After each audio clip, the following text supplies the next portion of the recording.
રુદ્રાક્ષ જે મહાદેવનો અંશ ગણવામાં આવે છે અને શિવ ભક્તો પણ મહાદેવની અસીમ કૃપા પ્રાપ્ત કરવા રુદ્રાક્ષને ધારણ કરતા હોય છે. પરંતુ શું આપે ક્યારે પણ રુદ્રાક્ષના આકારના શિવલિંગના દર્શન કર્યા છે? કચ્છ જિલ્લાના માંડવીમાં રૂકમાવતી નદીના કાંઠે બિરાજે છે નાગનાથ મહાદેવ મંદિર. આ મંદિરમાં આપને રુદ્રાક્ષના આકારમાં શિવલિંગ સ્થાપિત થયેલું જોવા મળે છે. અતિ પ્રાચીન અને સ્વયંભૂ એવા નાગનાથ મહાદેવનો કેવો છે મહિમા? આવો સાથે મળીને જાણીએ. સનાતન પરંપરામાં ભગવાન શિવના સમકક્ષ કોઈ પરોપકારી દેવતા નથી. દેવતાઓના દેવ મહાદેવ તેમના ભક્તોને માત્ર જળ અને બિલીપત્ર ચડાવવાથી જ પ્રસન્ન થાય છે અને તેમને ઈચ્છિત વરદાન આપે છે.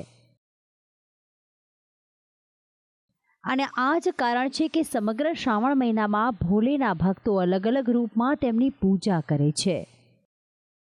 પૌરાણિક માન્યતા અનુસાર જે પણ ભક્ત શ્રાવણમાં સાચા મનથી શિવ સાધના કરે છે, મહાદેવ તેને જીવન સંબંધિત તમામ સુખ આપે છે. કચ્છ જિલ્લો જે પોતાની સંસ્કૃતિ અને સફેદ રણના કારણે સમગ્ર વિશ્વમાં પ્રસિદ્ધ છે, એવા જ કચ્છ જિલ્લાના માંડવી તાલુકાનું નાગનાથ મહાદેવનું મંદિર પોતાની કલા કારીગરી અને રુદ્રાક્ષ પ્રકારના શિવલિંગના કારણે ભક્તોમાં એક આગવી ઓળખ ધરાવે છે. કચ્છના માંડવીમાં રૂકમાવતી નદીના કાંઠે 465 વર્ષના ઇતિહાસની સાક્ષી પૂરતું સ્વયંભૂ શિવલિંગ એટલે નાગનાથ મહાદેવ મંદિર. અહીં સ્થાપિત શિવલિંગ એ સામાન્ય નહીં પરંતુ રુદ્રાક્ષ આકારનું છે, જેના દર્શન થકી ભક્તો કરે છે મનોવાંછિત ફળની પ્રાપ્તિ. અહીં શ્રાવણ માસમાં ભક્તો જળ, દૂધ અને બિલીપત્ર અર્પણ કરીને મહાદેવના અખૂટ આશીષ કરે છે પ્રાપ્ત. નાગનાથ મહાદેવ મંદિર એટલે કે તમે અહીંયા માંગો એનાથી વિશેષ તમને મહાદેવ આપે છે.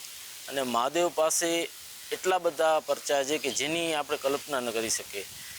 મેં તો એવા કામ જોયા છે કે જે નાગનાથ મહાદેવ પાસે 25 પૈસા મૂકીને ગયા છે, એમનો પણ આજે ભંડારો અવિરત ચાલુ છે. અને નાગનાથ મહાદેવ એક રૂકમાવતી નદીના કિનારે આવેલ છે.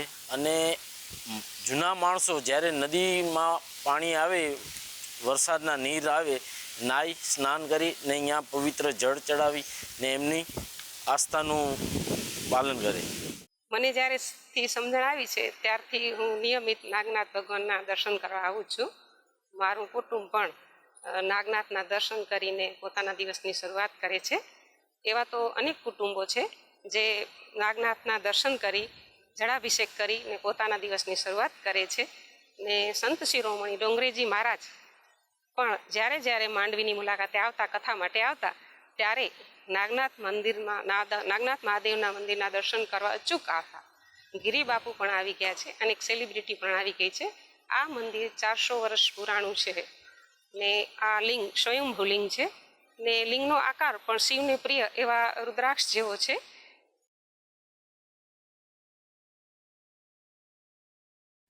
માંડવીના રૂકમાવતી નદી કાંઠે સ્થિત નાગનાથ મહાદેવનો મહિમા અનેરો જ છે. રુદ્રાક્ષ આકાર આ લિંગ ભક્તોને કરે છે દર્શન માત્રથી અભિભૂત. ભારતમાં જૂજ જોવા મળતું ભોળાનાથનું આ લિંગ ભક્તોને આકર્ષિત કરનારું છે. 465 વર્ષ જૂનું રજવાડા સમયનું સ્વયંભૂ નાગનાથ મહાદેવ મંદિર પોતાની ભવ્ય દક્ષિણી બાંધણીથી આજે પણ અડીખમ છે.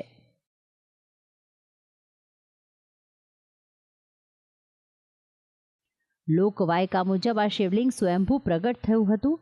વર્ષો પહેલા જગ્યા પર ખેડૂત ખેતી કરતા હતા ત્યારે કોષ જમીનમાં અથડાવતા લોહી વહી નીકળ્યું હતું અને ત્યારબાદ ખોદકામ કરતા સ્વયંભૂ લિંગ પ્રગટ થયું હતું, જે આજે નાગનાથ તરીકે ભક્તોના દુઃખ દર્દ દૂર કરી રહ્યું છે.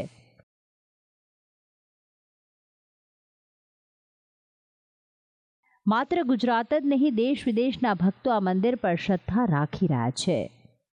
આ સ્થળ પર વર્ષો પહેલા એક ધર્મશાળા હતી, જ્યાં વર્ષમાં એક વખત નાગા સાધુઓ દિગંબરો હાથી ઘોડા સાથે આવતા અને 2 મહિના રોકાણ કરીને કઠિન તપસ્યા કરી શિવ મહાપૂજા કરતા હતા, જેના પરથી નાગનાથ નામ પડ્યું હોય તેવી પણ લોકવાયકા છે. અહીં દર શ્રાવણ વદ આઠમના દિવસે ભવ્ય લોકમેળો યોજાય છે. તેમાં દર સોમવારે મહાઆરતીનું ભવ્ય આયોજન થાય છે, જેનો ભક્તો અનેરો લાભ લે છે. તો આમ નાગનાથ મહાદેવ મંદિરે ભક્તો શ્રદ્ધા સાથે આવે છે અને પોતાની દરેક મનોકામના કૈલાશપતિ પૂર્ણ કરશે તેવા વિશ્વાસ સાથે 2 હાથ જોડીને શિવલિંગ સમક્ષ થાય છે નતમસ્તક. ભક્તિ સંદેશ, સંદેશ ન્યૂઝ, માંડવી, કચ્છ.